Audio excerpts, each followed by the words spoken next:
Em outubro de 2019 eu adoeci. E foi muito, assim, assustador, porque foi do nada. E quando eu fui tomar banho, eu tirei a roupa e eu assustei, porque eu tava cheia de hematomas. Parecia que eu tinha sido atropelada. E nessa hora, minha mãe se desesperou. Ela falou assim, filha, vai pro hospital agora. E eu fui pro hospital. E aí, quando eu fui mostrar pro médico os hematomas já tinham se quadruplicado. E eles nasciam hematomas na frente dos médicos. E o médico nunca tinha visto aquilo. E aí ele, só um minuto que eu vou chamar outro médico. E aí veio esse médico, ele, só um minuto que eu vou chamar outro médico. E começou a chamar um, outro, até que já tinham vindo 15 médicos. E nenhum dos médicos sabiam o que eu tinha. E a gente começou a procurar os melhores médicos que a gente podia. E eu fazia exames, tinha um dia que eu fazia 75 exames. E nada, ninguém sabia o que eu tinha. E tipo, a gente já tinha procurado os melhores médicos do Brasil. E você sentar na frente de um dos melhores. E ele falou assim, olha, tem coisas que a medicina não é capaz de explicar. Tem doenças que a gente não entende. E o que a gente entendeu, a gente fez os exames mais tops, os mais avançados. E tudo consta como inconclusivo. Tem doenças que a medicina ainda não sabe que existe. E a gente não consegue explicar o que a filha de vocês tem. E aí a gente entrou no carro para voltar para Belo Horizonte, para procurar outro médico, hospital ou qualquer coisa do tipo. E nisso que a gente foi voltar, o Senhor me deu uma visão. E nessa visão eu via o meu irmão pequenininho no consultório de um médico. E eu via o meu irmão entrando lá, meu pai e minha mãe, e a conversa acontecendo, e eu lia na porta o nome desse médico, Dr. Bernardo Gontijo. E de repente eu acordei da visão e o Espírito Santo falou assim comigo, você tem que ir nesse médico. E quando eu cheguei lá, ele é um médico de doenças raras. E só que nesse tempo, com tudo isso acontecendo, eu já decidi que eu ia voltar a viver normal, entendeu? Bem doida, né? E eu tomei essa decisão. Falei, eu vou voltar a fazer o que Deus me mandou fazer. Eu vou servir. Eu tô doente, mas Deus continua curando. Eu tô com problema, mas Deus resolve os problemas. Porque não tem cura, Deus tem milagre.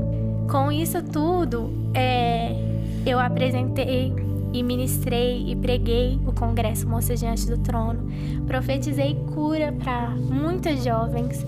Orei por muitas jovens, porque eu entendo que não é porque eu tô doente que Deus não é um Deus que cura. Deus é independente como eu esteja. Ele sempre é.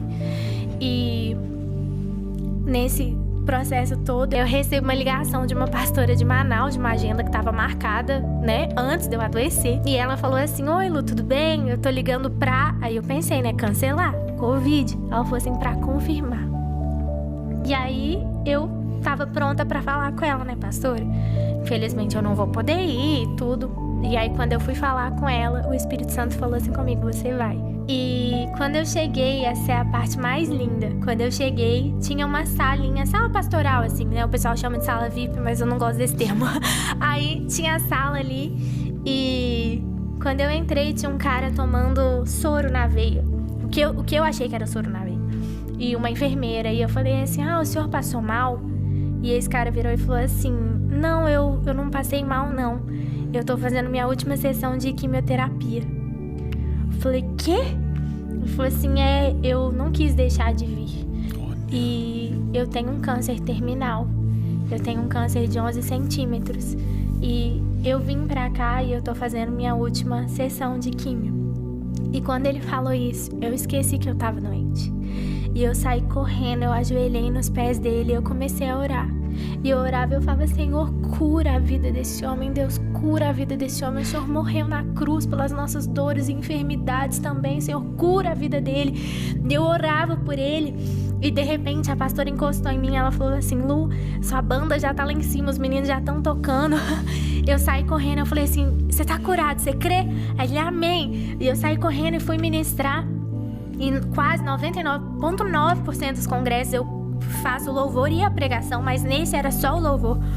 E aí eu falei assim, eu ministrei, foi um poder, assim, poucas vezes eu senti esse poder do Senhor nessa ministração.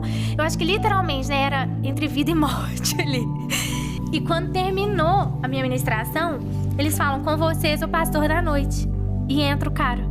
ele vira e falou assim, ó, tem 11 anos que eu luto contra o câncer e eu já tô no estágio terminal, mas enquanto eu viver eu vou fazer o que Deus me chamou pra fazer. E ele começou a pregar e eu lembro que eu falei, nossa, 11 anos que as pessoas oram por ele, quem sou eu? E saímos de lá, eu voltei, né, pro lugar onde eu tava e quando eu fui tomar banho, assim como no começo desse testemunho, eu tirei a roupa e eu não tinha mais nenhum hematoma. Enquanto eu orava para que outra pessoa fosse curada, Deus me curou. E o mais lindo, pastor, é que quando eu voltei, eu liguei pro meu médico, eu falei assim, doutor, eu fui curada. E ele falou assim, olha, não tem como, você tá tomando seus antidepressivos? Ele tinha me dado pra eu entender a situação. Eu falei, não tô, porque eu não tô precisando disso. Eu falei assim, eu fui curada. Ele falou, não tem jeito de você ter sido curada, isso é uma doença que não tem cura. Eu falei, quando eu voltar, você vai me ver, eu fui curada. E quando eu voltei, ele e os 15 médicos atestaram que eu fui a primeira pessoa a ser curada dessa doença. E pra finalizar, nesse dia que eu recebi o atestado de cura e eu recebo um WhatsApp. E esse WhatsApp falava assim, oi Lu, tudo bem? É o pastor que ministrou com você em Manaus. A pastora Luciana, que era a pastora que nos convidou, me passou seu número e eu queria que você visse esse documento que eu tô te mandando. E quando eu abri o documento, falava assim, e nenhuma célula cancerígena se encontra mais presente. Meu!